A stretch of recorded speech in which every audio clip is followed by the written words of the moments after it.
मी अजित पवारांना कधीही लक्ष केलेलं नाही असं स्पष्टीकरण विजय वडेट्टीवारांनी दिले। अजित पवारांविरोधात आमची लढाई नाही, सध्या भाजपने महाराष्ट्राचा तमाशा केलाय अशी टीका वडेट्टीवारांनी केली। अजित पवार टार्गेट करण्यासाठी इथे अजित पवारांचं काही अस्तित्व नाही विदर्भात। आता अजित पवार आणि शरद पवार जर एकत्र झाले तर त्यांचा पुरोगामी हरवला आहे, संपलाय विषय। सत्तेतून बाहेर पडतील तर काही वैचारिक विचारधारा आहे किंवा वैचारिक त्यांचे बांधिलकी आहे असं त्याचा अर्थ होईल, पण मला काही दिसत नाही ते। त्यामुळे आम्ही टार्गेट अजित पवारांना करायचा प्रश्न नाही। अजित पवार तर फार छोटे आहे, आमची लढाईच भाजप बरोबर आहे विदर्भात। दोनही राष्ट्रवादी केवळ सत्तेसाठी एकत्र येत आहेत असं वडेट्टीवार म्हणाले। राष्ट्रवादी तशीही सत्तेच्या बाजूने असते, त्यांचा सत्ता हाच उद्देश आहे अशी टीका वडेट्टीवारांनी केली। सत्ता पाहिजे, सत्ता मिळवली आणि पुन्हा सत्ता मिळाल्यानंतर सत्तेसाठीच पुन्हा एकत्र येत असतील तर आनंद आहे। सत्तेच्या विरुद्ध कधीच त्यांनी भूमिका घेतली नाही। राष्ट्रवादी दोन्ही पुरोगामित्व सोडलेत, त्यांना शाहू फुले आंबेडकरांचं नाव घेण्याचा अधिकार राहिला नाही। ते दोघे तर यावेत आणि सत्तेतून जर बाहेर पडले तरच नाव घ्यावेत, नाहीतर आपल्या पाठीमागे दोघे मिळून सत्तेमध्ये बसताना हेडगेवार आणि गोळवळकर गुरुजींचा फोटो मागे लावावा। उद्यात पुढच्या बातमीकडे रोज खा मटण आणि दाबा कमळाचं बटण असं म्हणत अशोक चव्हाणांनी यशोमती ठाकूर यांची खिल्ली उडवली होती। त्यावर आता अशोक चव्हाणांची नियत बदलली म्हणून पक्ष बदलला असा पलटवार यशोमती ठाकूर यांनी केला।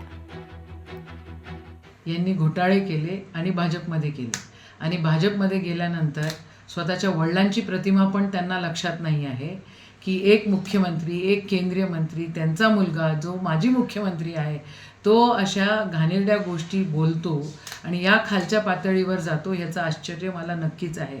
आता पक्ष बदलल्यामुळे त्यांची संस्कृती पण बदललेली आहे आणि नियत बदलली म्हणून पक्ष बदलला असंही म्हणायला काही हरकत नाही। आमदार रोहित पवार यांनी मंत्री मोहोळ यांच्यावर टीका केली। मुरलीधर मोहोळ घाबरलेत असं रोहित पवार म्हणतात। पुण्यात भाजपा हरल्यास त्यांच्यावर खापर फोडलं जाणार असं देखील रोहित पवार। मला मुरली मोहोळांना सांगायचंय, दादांना कशाला चॅलेंज करतात, त्यांची उंची फार मोठी आहे। आपण एक काम करा, मी तुमच्या बरोबर चर्चा करायला तयार आहे। खरं कोण होतं, कोणामुळे त्या गुंडाला पासपोर्ट मिळाला हे मी तुम्हाला जास्त चांगल्या पद्धतीने सांगू शकतो। पण अजून एक गोष्ट, जैन हॉस्टेलच्या बाबतीत तुम्ही डायरेक्ट दिल्लीमध्ये तुमचा कॉन्टॅक्ट वाढवल्यामुळे, नाहीतर तुमचा कॉन्टॅक्ट डायरेक्ट दिल्लीपर्यंत असल्यामुळे तुमचा खरा गेम कुणी या महाराष्ट्रातल्या भाजपच्या नेत्यांनी केला हे सुद्धा त्या ठिकाणी मी तुम्हाला स्पष्टपणे, लोकात नव्हे कानात नक्कीच त्या ठिकाणी मी सांगेन। नवी मुंबईतील प्रभाग 17 मधील निवडणुकीला स्थगिती मिळाली। हायकोर्टाकडून निवडणुकीला अंतरिम स्थगिती दिल्याची माहिती आहे। भाजपचे उमेदवार निलेश भोजनेंना मोठा दिलासा मिळाला। एका सेक्शनमध्ये त्यांनी मला अडकवायचा प्रयत्न केलेला आहे आणि रात्री 10:30 वाजता 31 तारखेला माझ्या हातामध्ये अवैध आहे माझा अर्ज असं मला देण्यात गेलं पत्र। जाणून बुजून केलेलं एक षडयंत्र आहे। त्याच्यानंतर कोर्टामध्ये आलो आणि कोर्टाने आज दिलासा दिलेला आहे।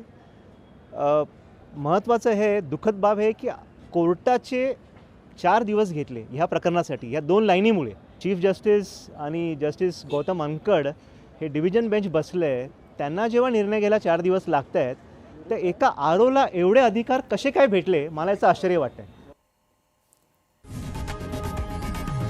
लोकशाही मराठी ऐका, पहा, जागरूक रहा।